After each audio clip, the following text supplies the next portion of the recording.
I'm Scott Crawford, Research Director for the Information Security Channel at 4501 Research, a part of S&P Global Market Intelligence. We focus on disruption and innovation in the cybersecurity space. And one of the things that we've been seeing quite a bit of in the last few years have been an increased focus on attacks against identity and access management systems and controls, not least because of the impact that they can have on organizations and the wide latitude they give attackers.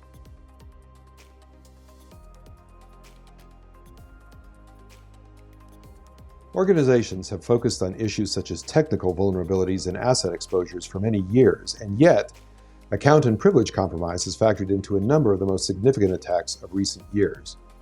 Attacks against identity and access controls are directly related to the success of things like ransomware. The privileges linked to access and accounts translate directly into the power to compromise an organization's most sensitive assets for the attacker, who has to ask themselves, what's the most cost-effective way to get to an objective? Why would they invest huge amounts of money in things like investigating and compromising technical vulnerabilities when access via compromised identity and access control can be achieved much more straightforwardly? Passwords are routinely exposed in data breaches. Social engineering and user manipulation techniques very commonly used by adversaries, not least because technology is designed to interface with people, not to avoid that. But also the inadequate implementation, deployment, or configuration of access controls factors into this situation. Popular attack techniques from Mimikatz to Bloodhound have demonstrated just how readily many of these gaps can be exploited. The discovery of access privileges and relationships identifies for the attacker where and how those privileges can be acquired and exploited, and can lead effectively to holding the organization hostage when their most sensitive assets are compromised. In this, there are direct parallels with an earlier generation of attacks, namely the worms of a prior era. Attacks against identity and access controls are today to things like ransomware what the flat, unsegmented networks of the past were to attacks like worms. They enable the adversary to move with relative freedom and ease throughout a target once they're compromised, resulting in often devastating consequences for the targeted organization.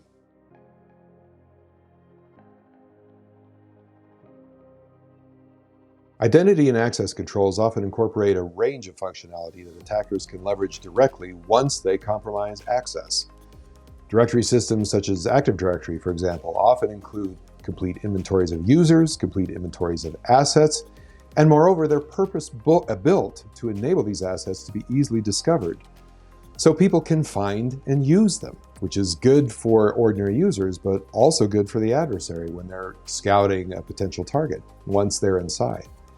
Authentication as well as entitlements and privileges are also managed in these resources for many, if not most or all, of those in an organization. And in the case of resources such as Active Directory, they include definitions of things like security policy. Any or all of these aspects can be altered or manipulated by accounts with high privilege access.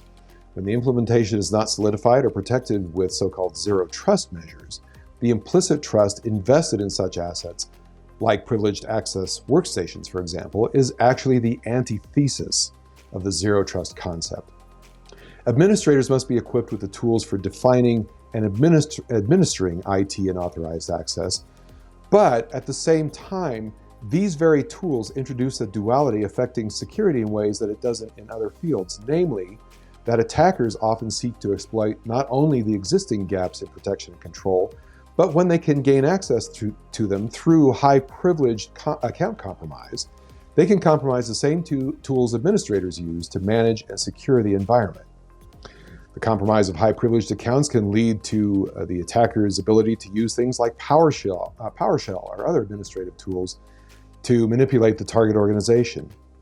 And even when attackers don't manipulate these high-privileged tools, users can find resources readily within directory systems, as we noted earlier, but this ability can be exploited by attackers as well.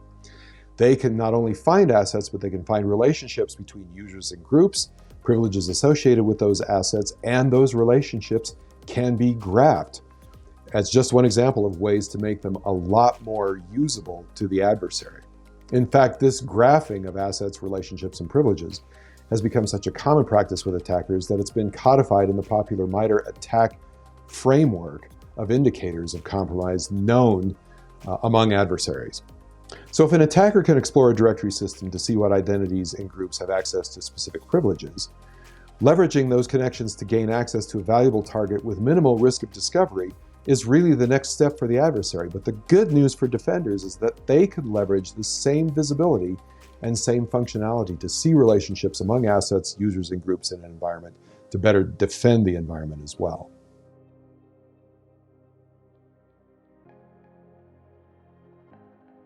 Identity and access management systems are often well entrenched in an organization, and the depth to which they incorporate these kinds of capabilities means that it will take years to overhaul many established and deployed techniques.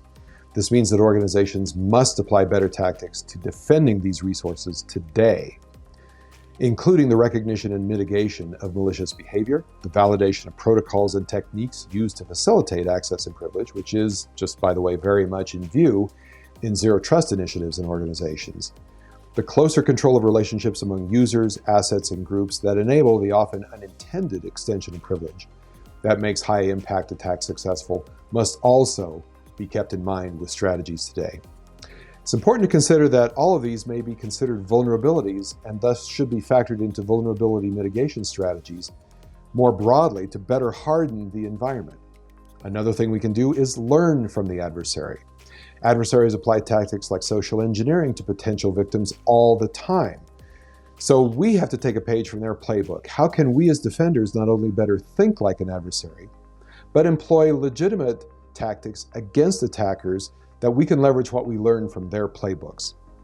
Leveraging the power of analytics that have proven useful to attackers is one such opportunity. And in fact, John Lambert with Microsoft is famous for having said that defenders think in lists, but attackers think in graphs. And as long as this is true, attackers win. So let's apply these same techniques to what we can see in the environment. Graph analytics can illustrate full attack pathways and relationships between privileges and assets that give us a view of the whole picture rather than just individual exposures or lists of entities that factor into a laundry list of vulnerabilities.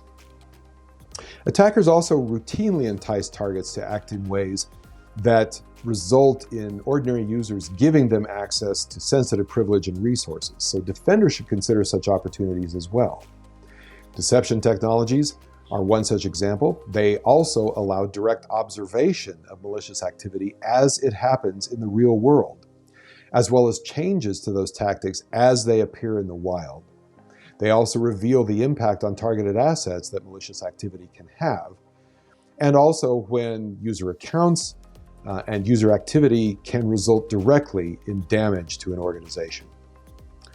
We can't wait for the industry to solve the problems with identity and access control as it is implemented today, but to stem the tide of damaging attacks that exploit these weaknesses, we need to take actions to mitigate these risks and leverage the techniques that are available to us now.